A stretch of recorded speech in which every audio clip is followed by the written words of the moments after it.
Jadi teman-teman yang dirahmati Allah, kalau kita punya masalah, kita coba bangun awareness, oh Allah pengen membersihkan dosa-dosa saya nih. Terus kita berdoa, ya Allah bantu saya, ya Allah tolonglah saya, istighfar. Saya kadang-kadang ngerasa nih, kalau ada dosa, ada kesalahan, ada kekeliruan yang saya lakukan misalnya gitu, kalau saya nggak kuat istighfarnya, bentar lagi akan diuji sama Allah. Ujinya macam-macam, alhamdulillahnya ujiannya masih ketahan. Pasti diuji sama Allah. Kalau istighfarnya nggak kuat, taubatnya tuh nggak kuat, langsung diuji sama Allah. Dan saya langsung sadar, oh benar berarti yang tadi ini lagi dihapus sama Allah nih. Perkencang lagi, perkuat lagi istighfar. Kenapa? Karena kalau istighfar kita kuat, berarti kan dosa kita dihapus dengan istighfar ya. Otomatis ujian kita durasinya berkurang. Makin kuat istighfar, makin berkurang. Kalau istighfarnya udah mantap, udah selesai, Allah cabut tuh ujian kita. Diganti dengan kebaikan. Jadi teman-teman, kita coba sadari, oh kalau Allah menguji saya, memang saya banyak dosa. Sebelum kita mencari kambing hitam, nyalahin orang lain, sebelum kita marah kepada orang lain, kadang wajar kita marah kepada orang lain gara-gara ucapannya, komennya, teks dari dia, wajar. Tapi sebelum itu, marah dulu kepada diri kita atas dosa dan kesalahan kita yang baru saja kita lakukan. Atau yang dulu kita lakuin dan belum benar-benar kita tinggalkan. Kalau kita ngerasa banyak dosa di masa lalu sebelum kita taubat, hijrah, berarti mungkin itulah alasan kenapa sekarang kita diuji setelah hijrah. Kenapa agak-agak harus jungkir balik setelah kita hijrah. Kenapa harus sedikit berdarah-darah setelah kita hijrah. Anggap aja itu untuk mengkifarat, membersihkan dosa-dosa kita yang telah lalu. Supaya apa? Supaya kalau kita pulang kepada Allah, kita pulang dalam keadaan bersih. Dan itu pasti akan menjadi orang yang paling beruntung.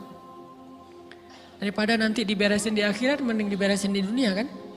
Soalnya kalau diberesin di akhirat itu lebih berat. Akhirat itu perlakuannya beda dengan di dunia. Di dunia kalau kita salah akan dibalas oleh Allah. Kalau kita belum taubat, dibalas oleh Allah sama. Tapi di akhirat ukurannya beda. Sehingga heran ya, kalau ada orang yang merasa beruntung lolos dari hukuman dunia, dia pikir dia udah lolos dari hukuman Allah. Mending dia beresin deh di dunia daripada nanti di akhir berlarut-larut. Itu bahaya banget. Kalau buat saya pribadi dan saya yakin teman-teman juga kayak gitu, gak mau ada masalah di akhirat, mending masalah di dunia aja. Tapi masalah di dunia juga kita gak mau berlarut-larut, pengen cepat dimudahin sama Allah. Caranya istighfar. Tidaklah Allah memberikan kepada kita ujian kecuali salah satu alasannya pengen menghapuskan dosa. Idza kathurat dzunubul 'abdi walam yakun lahu min amalin liyukaffiraha fabtalahu Allahu bil hazan liyukaffiraha. Kalau seorang hamba banyak dosa dan dia nggak cukup amal untuk mengkifarat dosa-dosanya, Allah akan menguji dia dengan rasa sedih, dengan rasa kecewa, dengan rasa berat, sakit hati untuk mengkifarat dosa-dosanya. Itu yang kita bangun, sehingga kalau ada masalah sama orang lain, kita memperbaiki diri dulu. Bukan sibuk dengan kesalahan dia terus menerus yang gak mau kita maafin. Misalnya ada teman kita nih, jadi clash sama kita. Hal pertama yang kita bangun, astagfirullahaladzim saya banyak dosa nih. Tapi kan yang salah dia, ya tapi mungkin dia gak akan mengatakan kalimat itu, gak akan bersikap kayak gitu kalau kita gak punya dosa. Allah sengaja mengutus dia untuk menguji kita lewat kata-katanya, lewat perilakunya, karena kita punya dosa. Jadi penyebab pertama diuji itu bukan teman kita yang salah, itu penyebab kedua. Memang dia salah dan itu harus kita akui, realistis lah. Dia salah, dia nggak pas, dia nggak bijak, dia apa. Oke, tapi yang mentakdirkan dia salah kepada kita, Allah Subhanahu Wa Taala. Kenapa Allah takdirkan gitu? Karena kita masih punya banyak dosa. Allah kirim kita ujian, bisa manusia, bisa alam, bisa dalam diri kita sendiri. Itu semuanya adalah cara Allah untuk menguji kita dan membersihkan dosa-dosa kita. Ini yang kita bangun pertama. Yang kedua, kata Nabi di dalam hadis Bukhari, "May yuridillahu bihi khairan." Yang terkenal kan yufaqihu fiddin, itu yang terkenal. Ternyata ada dua modelnya. Ada may yuridillahu bihi khairan yufaqihu fiddin. Siapa yang Allah pengen kasih dia kebaikan agama, kebaikan, Allah akan buat dia mengerti halal dan haram. itu berarti Allah sayang sama dia. Ini satu model hadis. Ada model yang kedua, mirip redaksinya. May yuridillahu bihi khairan yusib min. Hadis Bukhari. Siapa yang Allah pengen ngasih dia kebaikan, Allah uji. Hah? Kok gitu caranya? Ternyata kayak gitu rahasianya. May yuridillahu bihi khairan, may yuridillahu bihi khairan. Siapa yang Allah pengen ngasih dia kebaikan, Allah kasih dia musibah atau ujian. Kenapa bisa seperti itu Ustaz? Fa inna ma'al usri yusra, inna ma'al usri yusra. Seolah-olah Allah bilang di dalam ayat itu, kalau kalian mau dapat kemudahan, biasanya lewatnya kesusahan dulu. Kalau kalian pengen dapat keberuntungan, biasanya dapatnya kerugian dulu. Tapi keberuntungan dan kerugiannya pasti gak sebanding. Keberuntungannya jauh lebih besar daripada kerugiannya. Kerugian itu kayak modal doang, DP. Jadi kalau kita mau dapat kejutan dari Allah, Allah kasih kita DP. DP-nya apa? Ujian. DP-nya musibah. DP-nya rasa gak nyaman. Itu DP tuh. DP terhadap apa? DP dari Allah terhadap hadiah-hadiah besar yang Allah pengen ngasih ke kita setelahnya. Cuman banyak orang yang menolak DP ini. Sama kayak kita misalnya. Kalau kita mau ngasih dia hadiah, kita kasih dia kayak kejutan dulu. Dia lagi ulang tahun nih, disiram air dulu. Setelah itu dikasih hadiah-hadiah yang mahal. Rela gak disiram air demi hadiah? Rela, udah siramin lagi aja. Kalau setelahnya ada hadiah. Yang kita gak rela, kalau setelah disiram, disuruh bersih-bersih sendiri dan gak dikasih apa-apa, kan gak rela tuh. Berarti ini bab iman, yakin gak kalau Allah tetap ngasih hadiah? Kan sabar dan iman itu ternyata tahu aman, kembar. Kalau kita yakin Allah ngasih hadiah setelah ngasih kita DP ujian, ya kita akan sabar. Gak apa-apa deh, bentar lagi mau dikasih hadiah, digini-giniin juga gak masalah. Dibully, diapain sama Allah, biarin aja. Ya Allah saya sabar, kan bentar lagi mau dikasih hadiah nih. Ini masalah yakin. Tapi kalau kita gak yakin, apa sih maunya Allah gitu kan? Begitu kalimat ini keluar, maka yang muncul setelahnya adalah mengeluh, berputus asa, dan gak akan sabar menghadapi ujian. Ujian, kata Nabi, may yuridillahu bihi khairan, siapa yang Allah pengen kasih hadiah, siapa yang Allah pengen kasih kejutan, siapa yang Allah pengen kasih pertolongan, siapa yang Allah pengen kasih kebaikan, yusib min, Allah akan uji dia dulu. Ini sunnatullah, sehingga kalau kita lagi diuji, yang kita lihat jangan ujiannya, apa setelah itu. Gimana ngelihatnya Ustaz gak kelihatan? Dengan mata hati. Istafti qalbak, tanya kepada hatimu, kelihatan gak? Dengan mata hati. Gimana ngelihat dengan mata hati? Dengan iman, saya percaya Allah pasti ngasih kebaikan setelah ini. Orang Allah sendiri yang ngomong, gak ada satu huruf pun di Al-Quran yang salah. Apalagi satu ayat, apalagi dua ayat. Fa inna ma'al usri yusra, ditegesin lagi. Inna ma'al usri yusra. Tapi usr dulu, baru yusr. Dikasih kesusahan sedikit, dikasih kemudahan yang banyak. Dikasih kesusahan sedikit, dikasih kemudahan yang banyak. Ini yang kita coba bangun tajdidul iman. Bangun memperbaharui yakin. Sehingga ketika kita diuji, sedih, wajar. Mengaduh sedikit, bukan mengeluh ya. Kalau mengeluh kan nyalahin Allah. Kalau ngaduh, yang namanya orang dicubit kan, itu ngaduh. Tapi kalau, apa sih maunya Allah? Nah itu ngeluh. Antara mengadu dengan mengeluh berbeda. Mengadu, itu manusiawi. Sedih, itu manusiawi. Air mata bahkan bukan hanya manusiawi, itu rahmat dari Allah. Orang yang gak bisa menangis itu yang bahaya. Kalau kita masih bisa menangis, berarti kita masih peka hatinya. Bukankah anak kecil paling sering menangis? Berarti hatinya peka. Siapa lagi selain anak kecil yang paling sering menangis? Cewek. Cowok itu emang gak punya perasaan, makanya jarang nangis.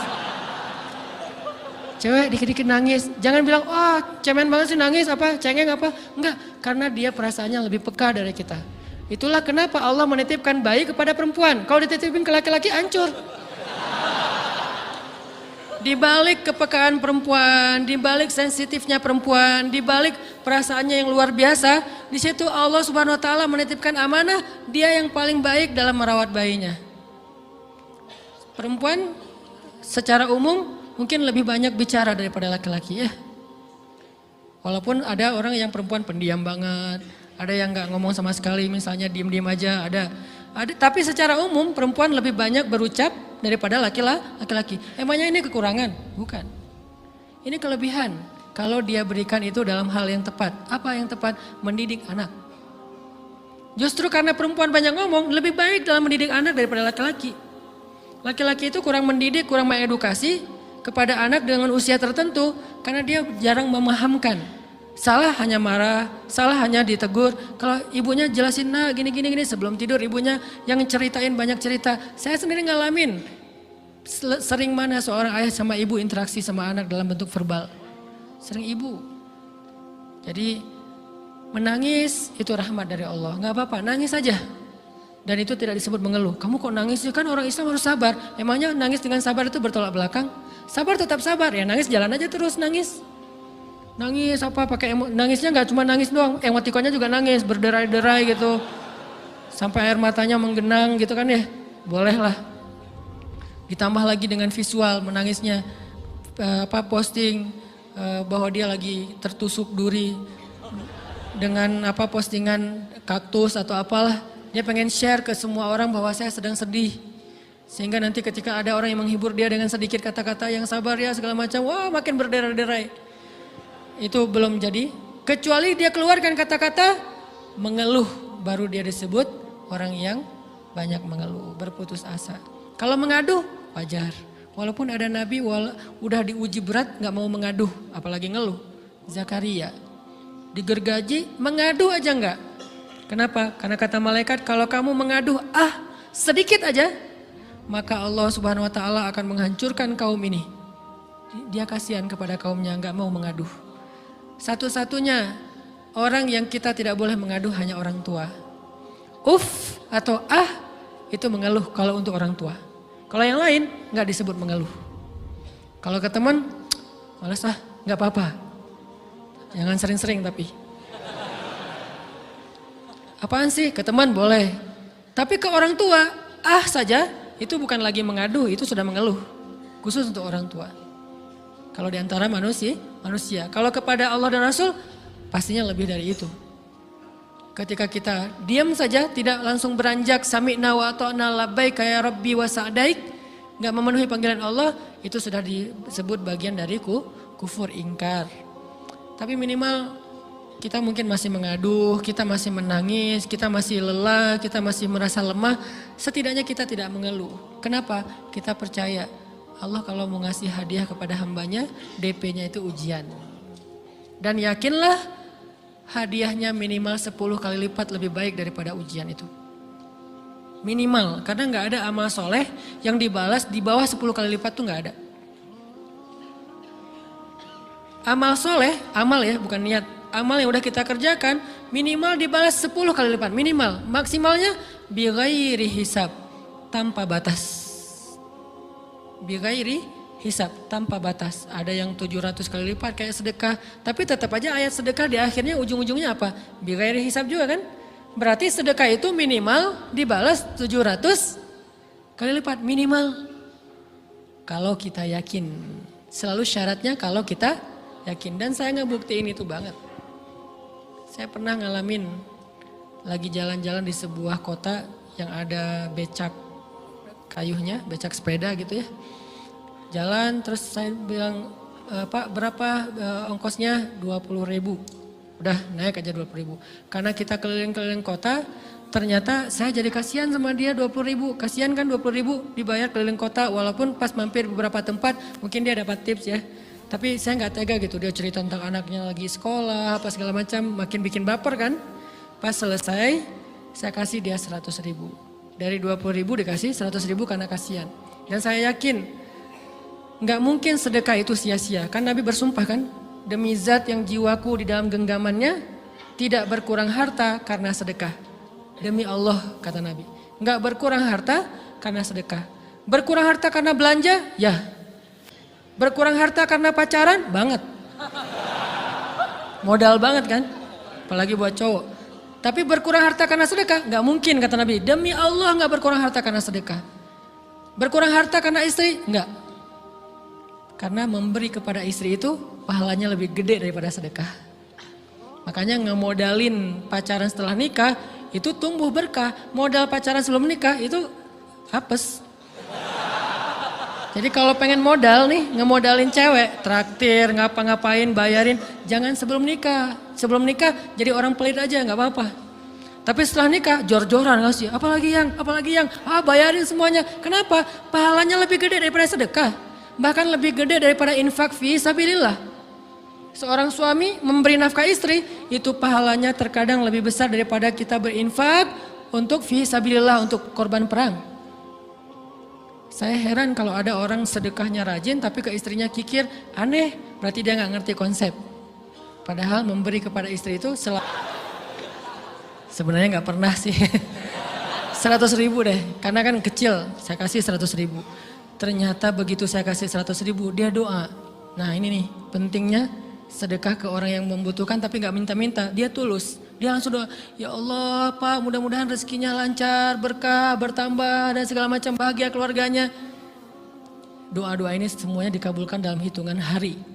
Pertama bertambah bahagia rumah tangganya, dapat kecupan dari istri. Dia nganggap suami saya cowok banget sih, mulai satu nih. Dua, demi Allah selang 15 jam kalau nggak salah, karena waktu itu malam, besok paginya ada orang yang ngejar-ngejar saya pengen ngasih hadiah. Ustadz saya pengen ketemu Ustadz. Maaf saya nggak bisa ketemu sekarang, lagi rush, lagi tight schedule gitu-gitulah, sosok gaya nggak jelas gitu ya. Terus Ustadz saya pengen banget ketemu, dia nggak ngomong pengen ketemu apa. Kalau dia bilang mau ngasih duit kan langsung saya prioritaskan kan ya. Berhubung dia nggak ngomong, ya udahlah saya sosok jual mahal gitu. Tapi yang namanya rezeki kan gimana kita tolak dia datang kan. Saya nolak, pokoknya sebentar aja 5 menit gak akan ganggu waktu Ustadz. Ya udah besok pagi ya pas breakfast gitu, pakai gaya-gaya dikit breakfast. Pas breakfast, oh ya siap Ustadz, jam berapa? Jam 8, udah janjian jam 8. Mungkin orangnya nih dengar live streaming, Pak jazakumullah khair jaza. Makasih banyak, mudah-mudahan Allah tambahkan rezekinya. Terus beliau besok mau flight ke luar kota jam 8, akhirnya ngubungin lagi malamnya, Pak Ustadz maaf gak bisa ketemu besok. Karena saya jam 8 itu jadwal terbang. Oh ya udah nggak apa-apa. Seneng dong saya nggak jadi ketemu kan. Tahu gitu kan nyesel saya tuh. Seneng. Besok pagi jam 6 Pak Ustadz. Alhamdulillah ternyata penerbangan saya di-delay ke jam 11. Allah delay penerbangannya demi ngasih rezeki buat saya. Kan luar biasa kan. Nah, ini hikmah kepedean saya, kegeeran kepada Allah gitu. Di-delay demi saya. Kan kadang-kadang GR ya di depan Allah ya. Robbi akraman kan gitu ayatnya. Allah memuliakan saya dengan istighfar tetap. Akhirnya saya bisa ketemu Ustadz. Saya nggak baca WA-nya. Terlambat baca, baru baca jam 8. Dia udah mulai agak putus asa. Kayaknya udah gak mungkin ketemu nih. Jam 8 pas saya baca, ternyata orangnya nggak di delay. Ya udah saya balas, ya udah sekarang saya tunggu ya jam 9, maaf cuma sebentar. Nggak apa-apa Ustadz 5 menit. Datang dia. Datang ngasih apa coba? Ngasih duit 200 juta. Demi Allah, cuman berselang beberapa jam, saya tolak-tolak. Tahu gitu Pak, datang malam ini aja.